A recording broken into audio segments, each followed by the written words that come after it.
পাথরের ভান্ডার সিলেট। দেশের পাথরের চাহিদার বড় যোগানদাতা সিলেটের কোয়ারিগুলো। কিন্তু পরিবেশ বিধ্বংসী কর্মকাণ্ডের জন্য আদালতের নিষেধাজ্ঞায় দীর্ঘদিন ধরে এসব কোয়ারি থেকে পাথর উত্তোলন বন্ধ ছিল।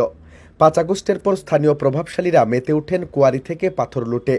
৫ থেকে ১০ আগস্টের মধ্যেই কেবল জাফলং ও ভোলাগঞ্জ কোয়ারি থেকে প্রায় ১৫০ কোটি টাকার পাথর লুট হয়েছে বলে সে সময় জানিয়েছিল প্রশাসন। স্থানীয়দের দাবি, বৈধভাবে পাথর উত্তোলন বন্ধ থাকলেও গত ৫ মাসে ২ কোয়ারি ও আশপাশ এলাকা থেকে প্রায় ৫০০ কোটি টাকার পাথর লুট হয়েছে। লুটের এই ঘটনার নেপথ্যে রয়েছেন বিএনপি থেকে বহিষ্কৃত প্রভাবশালী কয়েক নেতা। পাথর লুটের ঘটনায় ইতিমধ্যে এক নেতার পদ স্থগিত করেছে দলটি। মামলা হয়েছে বেশ কয়েকজন নেতাকর্মীর বিরুদ্ধে। বৈধভাবে পাথর উত্তোলন বন্ধ থাকলেও বিএনপির স্থানীয় কয়েকজন নেতার ছত্রছায়ায় চলছে লুট। ৫ আগস্টের পর পাথর লুটের সঙ্গে জড়িত থাকার সত্যতা পেয়ে কেন্দ্র থেকে জেলা বিএনপির যুগ্ম সাধারণ সম্পাদক রফিকুল ইসলাম শাহপরানের পদ স্থগিত করা হয়। ওই সময় লুটপাটে জড়িত থাকার অভিযোগ ওঠে জেলা বিএনপির সাবেক কোষাধ্যক্ষ ও গোয়াইনঘাট উপজেলা পরিষদের অপসারিত চেয়ারম্যান শাহ আলম স্বপন এবং পূর্ব জাফলং ইউনিয়ন বিএনপির সভাপতি আমজদ বক্সের বিরুদ্ধে।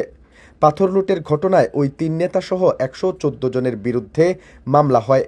লুটের ভাগবাটোয়ারা নিয়ে সোমবার জাফলংয়ে সংঘর্ষ হয়। গোয়াইনঘাট থানার ওসি সরকার তুফাইল আহমদ জানান, অন্তত ১৫ জনকে জেল জরিমানা করা হয়েছে। জানা গেছে, দেশের সর্ববৃহৎ পাথর কোয়ারিগুলোর মধ্যে অন্যতম সিলেটের জাফলং ও ভোলাগঞ্জ।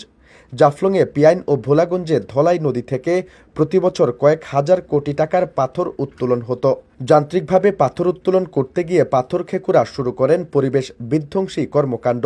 এই অবস্থায় বাংলাদেশ পরিবেশ আইনবিদ সমিতি বেলার এক রিটের পরিপ্রেক্ষিতে ২০১০ সালে যান্ত্রিকভাবে পাথর উত্তোলন নিষিদ্ধ করেন উচ্চ আদালত।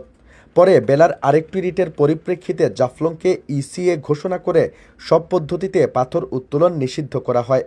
২০২০ সালের ৮ জুন খনিজ সম্পদ উন্নয়ন ব্যুরো নিষিদ্ধ করে পাথর, সিলিকা বালু ও নুড়ি পাথর উত্তোলন। আদালত ও খনিজ সম্পদ উন্নয়ন ব্যুরোর নিষেধাজ্ঞায় গত কয়েক বছর থেকে সিলেটের সবকয়টি কোয়ারি থেকে পাথর উত্তোলন বন্ধ ছিল।